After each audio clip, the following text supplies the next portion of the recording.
Reka nsubire ndabaha ikaze nshuti banywanyi bacu nyuma y'ibintu mwiboneye ku mugaragaro aka kanya amakuru akomeye cyane ahejeje kudushikira nga mu gihugu cyacu Burundi kuri ubu ngo ibintu birahejeje gukomera cyane.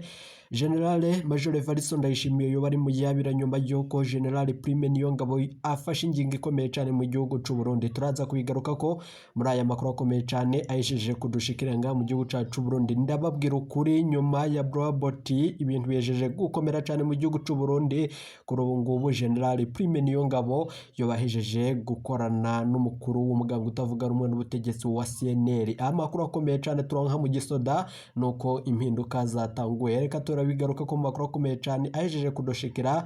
Reka nsubire ndagwe ikaze inshuti munywanyi wacu kuri wumviriza amakuru n'ibiganiro dutambutsa kuri imbanesha kure yacu ari nayo yanyu ya Burundi News TV. Abatwumviriza muherereye irya nino ku migabane y'amakungu ya kure, abatwumviriza muherereye irya nino mu karere k'ibiyaga binini. Reka ndagwe ikaze inshuti munywanyi wacu kuri kumviriza ibiganiro vyacu herereye nga mu gihugu cyacu Burundi mu makomine agiye atandukanye mu bisata bitandukanye vy'igihugu. Turabahaye ikaze kuri ubu ngubu rero amakuru akomeye cyane hejeje kudushikira, tukaba tugarutse tuyabashitse ko navurwa muri politiki y'umutekano n'agateka kazina muntu ariko mu nyuma z'uko. Reka nsubire ndagukengurukire cyane nshuti munywanyi kuri wahejeje gupyonda ijambo sabone kuba atarabikora kaniko karyo ndagusaba muri munsi y'iyi video urabanditse ijambo sabone upyonde ko uracurabona ari akazugera nawe nyene upyonde ko hama tuje turabana amakuru n'ibiganiro dutambutsa kuri imbonesha kure yacu ari nayo yanyu ya Burundi News TV. Aka kanya rero ingingo nkuru turazifatira ku makuru akomeye cyane ahejeje kudushikira nga mu gihugu cy'u Burundi bereko mu nyuma z'uko General Prime Niyongabo yahejeje gufata ingingo ikomeye cyane yo gutembagaza ubutegetsi. Amakuru akomeye cyane turonka mu gisoda nuko aka kanya inama kaminuza yari yateranye nyuma y'ibogozwa ry'umugeneral akomeye cyane atari karavuga rumwe na General Prime Niyongabo n'ibindi bihangange vyakuye mu mabanga nyuma y'uko amakuru turonka mwibanga ntangere turonswa n'umusoda akomeye cyane.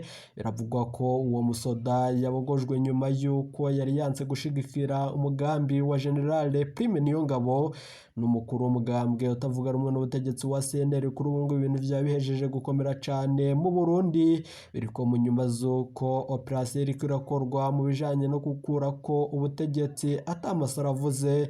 Amakuru akomeye cyane rero turayabashitsa ko ido nido biriko mu nyuma z'uko amakuru akomeye cyane twaronse twabashikirije ibijanye n'uwaza n'umushikiranganje wa mbere nga mu gihugu cy'u Burundi General Alain Guillaume Bunyoni. Kuri ubu ngubu rero ibintu bihejeje gukomera cyane nyuma y'uko umukuru w'igihugu kuri ubu ngubu batarashika ku kibuga c'indege cyitiriwe Melchior Ndadaye. Biravugwa yuko arashika agacaraswa nyuma y'uko abanuzi batanguye gutera ubwoba ibijanye no guhagarika umutima wahoze ari umushikiranganje wa mbere mu gihugu cy'u Burundi General Guillaume Bunyoni. Vyo bigiye gukwegera umukuru w'igihugu nyenicubira Major Evariste Ndayishimiye intambara. Amakuru akomeye cyane adushikiye nuko hateguwe umugambi wo gukura ko nyenicubira Major Evariste Ndayishimiye biriko mu nyuma zo kumuhanuzi wiwe ajejwe kumuhanurira akorera mu biro vy'umukuru w'igihugu. Aka kanya mu butumwa amurungikiye amubwiye ko atari buze kururikira ku kibuga c'indege citiriwe Melchior Ndadaye. Amakuru turonse nuko amusavye ko yoruhukira muri Tanzania. Kuri ubu ngubu rero ibintu vyabihejeje gukomera cyane kumva z'umutekano. Aka kanya General Prime Niyongabo afashe ingingo ikomeye cyane turaza kubigaruka mu makuru yacu akomeye cyane abahejeje kudushikira nga kuri imbonesha kure yacu ari nayo yanyu ya Burundi News TV. Ibintu vyabigiye kuyangara mu gihugu cy'u Burundi nyuma y'uko agakino General Prime Niyongabo ahejeje kugategura. Mu majambo General Prime Niyongabo yashikirije abasoda, amajambo yashikirije abagenerali bakeyi mu nama yari yabakoranije kuri rigenekerezo. Biravurwa ko hateguwe umugambi wo guhagarika umutima wa nyenicubahiro General Major Evariste Ndayishimiye kuko hahagaritswe umutima w'umuhisi Petero Nkurunziza. Ibi vyose General Prime Niyongabo akaba yoba ariko arabikorana na Keri Nkurunziza umuhungu w'umuhisi. Vyose rero turabigaruka ko muri aya makuru akomeye cyane amajambo amajambo akomeye cyane ku basirikare bariko baradandazwa muri FARDC muri Repubulika Iharanira Intwaro Rusange ya Kongo. Abo basirikare b'u Burundi bariko baragandagurwa n'umuhari wa M23. Kuri ubu ngubu rero ivyo vyose bakaba babigarutse ko baravuga ko hari amabata yoherejwe ku ruhande rw'umukuru w'igihugu General Major Evariste Ndayishimiye. Aya masezerano yose bikaba bivugwa ko ari urudandazwa ruriko rurakorwa n'igihugu c'u Burundi ku bana b'u Burundi, bose bakarungikwa muri Repubulika Iharanira Intwaro Rusange ya Kongo. Biriko mu nyuma z'uko umusoda akomeye cane yatorotse ico gisoda mw'iyo kambi yari iri muri Repubulika Iharanira Intwaro Rusange ya Kongo, nyuma y'uko aronse amakuru akomeye cane ku bijanye n'igitero kaminuza kuri iyo nkambi. Abo biravugwa ko M23 iriko iragwanya igisirikare ca FARDC. Amakuru akomeye cane adushikira nuko ingabo z'u Burundi zahawe itegeko n'umukuru w'igihugu nyenicubahiro Major Evariste Ndayishimiye zica zitanga ako gace zigahereza insoresore bita Wazalendo n'ibindi bihangange muri Repubulika Iharanira Intwaro Rusange ya Kongo n'abasirikare ba FARDC. Ivyo vyose ntivyari biri mu masezerano M23 yari yagiranye n'ingabo z'u Burundi. Kuri ubu ngubu rero mwarumvirije ibijanye nuko amabatayo yarungitswe muri Repubulika Iharanira Intwaro Rusange ya Kongo, ni nako buri munsi haboneka ibintu bikomeye cyane mu gihugu c'u Burundi nyuma y'uko ibiziga bitahukanwa. Ivyo vyose General Prime Niyongabo yabigarutse ko mu nama yari yakoresheje abajenerali bakeyi. Abo nibo havuzwe ko ku munsi w'Imana uheze hari abapfiriye muri izo ngwano. Biravugwa ko bari barongowe na Majoro Ernest Gashirahamwe. Murazi ko ikiziga ciwe carungitswe muri Repubulika Iharanira Intwaro Rusange ya Kongo kigashikanwa ngaha mu gihugu cacu c'u Burundi. Andi makuru mwarumvirije ko kuri ubwo ngubwo ibiziga bishika 15 vyaratanywe mu Burundi, ariko imiryango taco iramenyeshwa. Kuri ubu ngubu abarundi, abasirikari b'abarundi barafashwe mpiri na M23. Muri abo harimwo Mirance Ndikumana duherutse kubasangiza video yiwe kuri imbonesha kure yacu ari nayo yanyu ya Burundi News TV. Kugeza ubu igisirikare c'u Burundi taco kiravuga kuri abo basirikare bafashwe mpiri. Amakuru akomeye cyane dukura mu gisoda ibi vyose nuko General Prime Niyongabo yo bagiye kubishirako umuco. Amakuru ava mu miryango myinshi, hari imiryango myinshi iriko iratwandikira isaba igisirikare ko co babwira amakuru yabo. Nanone bikaba bivugwa ko igisirikare co kwiye gutanga amakuru akomeye cyane n'abavugwa ko baguye mu ntambara mu munsi w'Imana uheze. Amakuru akomeye cyane rero kuva ejo tuzatangura kubandikira, nanone tubandike ko ibijanye n'ivyo igisirikare c'u Burundi kiriko kirakorerwa muri Repubulika Iharanira Intwaro Rusange ya Kongo. General Prime Niyongabo yahejeje kubaza ati kubera iki ingabo z'u Burundi zagiye mu butumwa bwa EAC ariko kuri ubu zifashwe nabi. Umukuru w'igihugu akaba ari muri iyo dosiye nk'uko General Prime Niyongabo yabishikirije. Abandi basoda bari bitabiriye iyo nama. Umurwi wa kabiri w'abasirikare b'u Burundi bari muri Repubulika Iharanira Intwaro Rusange ya Kongo, bakaba bari mu ngabo z'umuryango wa Afurika y'ubuseruko EAC. Izo ngabo bazita aircraft. Kuri ubu ngubu rero biravugwa ko abo basirikare nta ngorane bahora bafise, ariko M23 yaravuye mu birindiro vyayo ibisigira bano basirikare b'u Burundi. Uburundi aho kuguma hagati y'abagwana muri Kongo nk'uko yari mu masezerano buca bukora ikosa rikomeye cyane. Ariko biravugwa ko nk'uko General Prime Niyongabo yabishikirije, iryo tegeko ryari ryatanzwe n'umukuru w'igihugu n'uyundi musoda akomeye cyane mu gihugu c'u Burundi. Uturere kuri ubu ngubu rero bahawe na M23 bagiye barareka tugwa mu minwe ya za nsoresore bita Wazalendo. None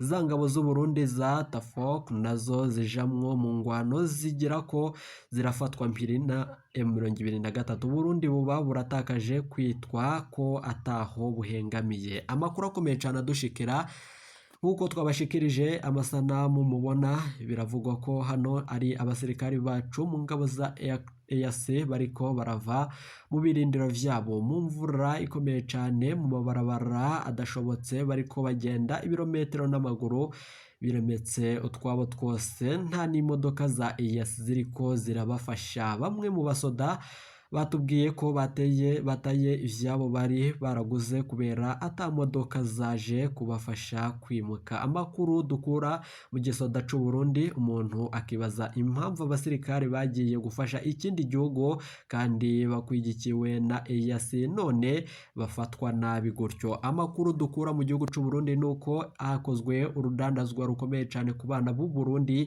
bakarungikwa muri Repubulika Iharanira Intwaro Rusangi ya Kongo, harimwo abajenerali bakomakomeye bariko barinjiriza amamiliyaridi y'amadolari kuri ubu ngubu ku bijanye nuko aba basirikari bariko barakora akazi gakomeye cyane muri Repubulika Iharanira Intwaro Rusangi ya Kongo. Nta kintu kibi uburongozi bubi mu gihugu c'u Burundi, ni gute umuntu aba afise ibanga ryo kuja hagati y'abavukanyi bariko baragwana akizerwa na bose, hanyuma agahitamwo kwifatanya n'uruhande rumwe, agakina kwitwa umushingantahe akongera agakina akazi k'ubukomisiyoneri. Ivyo bikaba gutyo mu gihe Perezida Evariste Ndayishimiye ari we arongoye umuryango wa EAC. Amakuru dukura mu gisoda aravuga ko ibi vyose biterwa n'ubukunzi bw'inda bw'abatwara igihugu c'u Burundi. Vuba tuzobaha amakuru akomeye cyane y'ingene abategetsi b'u Burundi bariko baraca amahera ku ngabo z'u Burundi. Abasoda bacu ntaco bariko barakorera muri Repubulika Iharanira Intwaro Rusangi ya Kongo. Ivyo vyose rero bikaba vyashikirijwe na General Prime Niyongabo mu kiganiro yagiranye n'abasoda bari bakoraniye mu biro vy'umukuru w'igihugu. Amakuru akomeye cyane adushikiye nuko mu gihe abatwara igihugu n'igisoda bariko binjiza amamiliyoni y'amadolari, imiryango y'abapfirayo nta shumbusho ironka. Iyo igihe nanone kigeze, haravugwa ko inama imenyesha ko ababo baguye ku rugamba. Runo rudandazo rw'abana b'u Burundi niruhagarare aka kanya nk'uko General Prime Niyongabo yabitangaje. Ibihugu vya EAC vyarungitse abasoda muri Repubulika Iharanira Intwaro Rusangi ya Kongo n'u Burundi, Uganda, Kenya, Sudani y'Ubumanuko n'ibindi bitandukanye, nk'uko hibonekejemwo abasirikare bariko baraca amahera. Biravugwa ko n'abasirikare b'u Burundi baba bararungitswe mu ikambi zitandukanye zishika kuri 5 mu mabateyo ashika kuri 5 mu bijanye no guca amahera, ariko ayo yose ntashika kuri abo basoda barungitswe muri Repubulika Iharanira Intwaro Rusangi ya Kongo, na niyo mvo iriko iratuma ibi vyose biba. Ibi vyose rero biriko birakorwa n'ibihangange n'intwaro mbi mu gihugu cacu ciza c'u Burundi. Amakuru akomeye cyane yaje kudushikira nuko General Prime Niyongabo yobagiye gukura umukuru w'igihugu mu mwanya yararimwo, nyuma yuko yibonekeje mu itangazo giturumbuka yashikirije ku bajenerali bakeyi bari bakoraniye inama ano akomeye cyane mu gihugu c'u Burundi, bariko barongowe n'umukuru w'umugambwe utavuga rumwe n'ubutegetsi wa CNL. Ibi vyose rero tukaba turi bugaruke ko mu makuru yacu akomeye cyane abayejeje kudushikira nga mu gihugu c'u Burundi. Humvikanye ko agatorwa yoba yashiriwe ko imiliyoni zishika 25, abandi bavuze ko yashiriwe ko imiliyoni 30 ku muntu wese azotora ikiziga ciwe. Ivyo vyose bikaba vyari vyakozwe n'umukuru umugambwe ku butegetsi wa CNDD-FDD Reverien Ndikuriyo.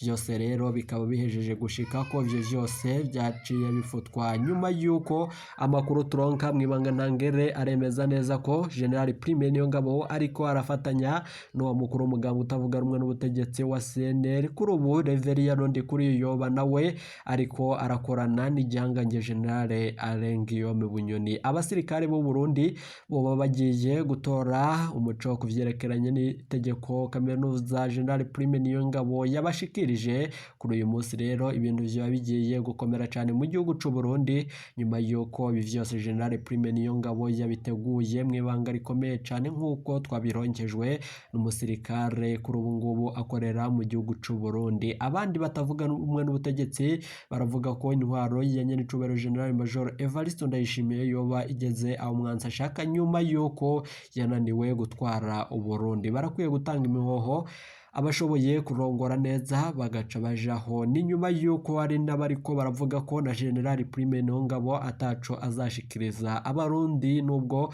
ariko arashaka gutera kudeta. Kuri ubu ngubu rero ni nyuma yuko umuhanuzi wiwe yamurungikiye ubutumwa bukomeye cyane ko atagomba kururukira mu gihugu c'u Burundi ku kibuga c'indege citiriwe Melchior Ndadaye. Ivyo vyose rero akaba yabishikirije nyuma y'amatoza yari yabandanije gukora. Kuri ubu rero ku itegeko ry'umuhanuzi mu biro vy'umukuru w'igihugu. Umukuru w'igihugu arashobora kururikira mu gihugu ca Tanzania kuko tubishikirizwa n'uwo mujenerali nyene yahora aduha amakuru kuri imbonesha kure yacu ari nayo yanyu ya Burundi News TV. Bitabaye ivyo igihugu kirasambutse, umutima wa General Major Evariste Ndayishimiye urashobora guhagarikwa nk'uko bahagaritse umuhisi Petero Nkurunziza. Keri Nkurunziza nawe yoba ari mu mugambo ukomeye cane kuri ubu ngubu akabashigikiye General Prime Niyongabo. Vyose rero intare rushatsi iri mu yabira nyuma yuko Keri Nkurunziza nawe ajeje gufata ingingo ikomeye cane. Ubutegetsi mu gihugu c'u Burundi muri politike ariko haribonekezamwo amabi ateye ubwoba, ubugambanyi buteye ubwoba nkuko tubandanya tubikurikirana vya hafi. Ngaye kuri Burundi News TV nitwe tugushitsa ko amakuru akomeye cane abajeje kudushikira muri politike, umutekano n'agateka kazena muntu. Nayo andi makuru biravurwa ko kuri ubu ngubu abasirikare bahejeje gutoroka igisoda c'u Burundi uvuye muri Republika Iharanira Intwaro Rusangi ya Kongo aca yinjira umugwi mushasha wa Larube uko tubandanya tubitohoza. Abandi biravugwa ko batanguye kwinjira muri Red Tabara, umuhari urwanya leta y'u Burundi. Ibi vyose rero bikaba biriko birakurura urwanko rukomeye cane hagati y'igihugu c'u Burundi n'ibindi bihugu bibanyi muri Afrika. Ibi vyose rero umukuru w'igihugu nyene cobera Major Evariste Ndayishimiye naronka akagongwe akakaronswa na General Prime Niyongabo arakwiye kwisubirako agafata ingingo ikomeye cane. Ariko bamwe mu bavyegeraniye kandi babikurikiranira hafi baratomora ko umukuru w'igihugu yoba yarangije gukurwa ku mwanya w'uburongozi akaba yatembagajwe mu ibanga rikomeye cyane nk'uko General Prime Niyongabo yabandanije ashikiriza ijambo rikomeye cyane abagenerali. Kuri ubu rero atamusoda n'umwe arekuriwe kuba yasohoka ikambi adahawe itegeko na General Prime Niyongabo n'ibindi bihangange canke akarihabwa na Gatorwaso. Kuri ubu rero amakuru ava mu gisoda na amakuru adahumuriza mu gihugu cacu c'u Burundi, ariko turiko turabikora ko amatohoza, nubwo bamwe bavuga ko intumbero ya General Prime Niyongabo ari ugusubiza abene gihugu umutekano, ubutungane bugashirwa mu ngiro n'ibindi bikorwa bitandukanye bigashirwa mu ngiro nyuma yuko hari umurongozi akomeye cane we yoba yaribonekeje ko ari igikanganyo. Ni nyuma yuko avuga ariko atangiro ibikorwa vy'uburyarya vyo babihejeje kwibonekeza mu gihugu c'u Burundi, kudandaza abasirikare b'u Burundi, abana b'u Burundi turavyanze. Ivyo vyose nibihagarare mu gihugu c'u Burundi. Turaza kugaruka tubashitsa ko amakuru avugwa mu basoda n'amakuru avugwa kuri gahunda ya kudeta mu gihugu c'u Burundi. Oyacu sabwa manuka musi iyi video urabanditse ijambo sabona upyondeko uracurabona ari akazogera naho nyene upyondeko, tuje turabana mu makuru n'ibiganiro dutambutsa kuri imbonesha kure yacu. Iyi ni Burundi News TV. Nitwa amazina yanje nitwa Mukeshimana Ernest, ndi muri Republika Iharanira Intwaro Rusangi ya Kongo, aho abasirikare b'igihugu cacu c'u Burundi bariko baragandagurirwa. Amakuru turiko turatohoza nuko abasirikare b'u Burundi boba barakorewe urudandazwa n'igihugu c'u Burundi, kuko hari umusirikare yahungiye aho turiko turakorera. Umusirikare yahungiye mu rugo iwanje, bivugwa ko yoba yahunze nyine ku rugamba. Twabandanije tumubaza ingene biriko birakorwamwo, ariko yavuze ko bariko barahabwa imyambaro y'igisoda baciri ku kibuga c'indege i Bujumbura. Iyo myambaro akaba ari iya FARDC.